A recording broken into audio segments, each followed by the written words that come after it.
Au pied du mont Cameroun, des terres réputées pour leur fertilité. 40 000 hectares de plantations d'EVA, de palmiers à huile et de bananeraies, aujourd'hui à l'abandon. Au sol, des dizaines de régimes de bananes en décomposition au milieu d'herbes folles.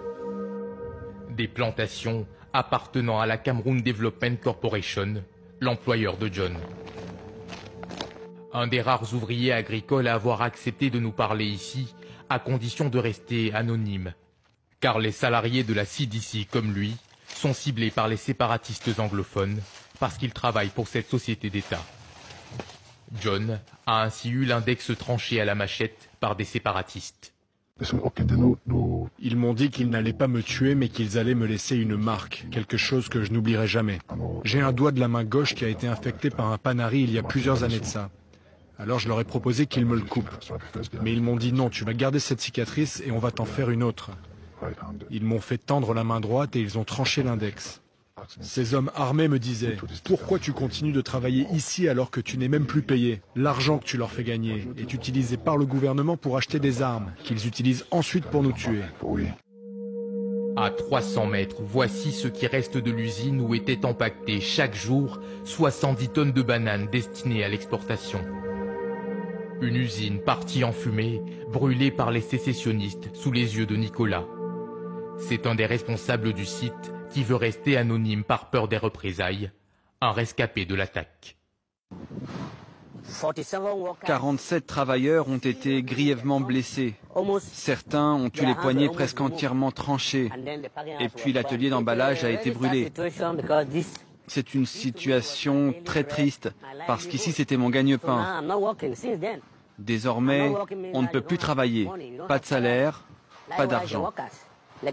Et c'est le cas pour tous mes collègues. Ici, ce ne sont pas moins de 560 employés qui se retrouvent maintenant au chômage. À l'instar de cette unité de production, 63% des activités de la CDC sont à l'arrêt. Une bonne partie des 22 000 employés a déserté les plantations. Par peur ou faute d'avoir été payés pendant des mois. De quoi désespérer Nicolas qui a fait ses calculs.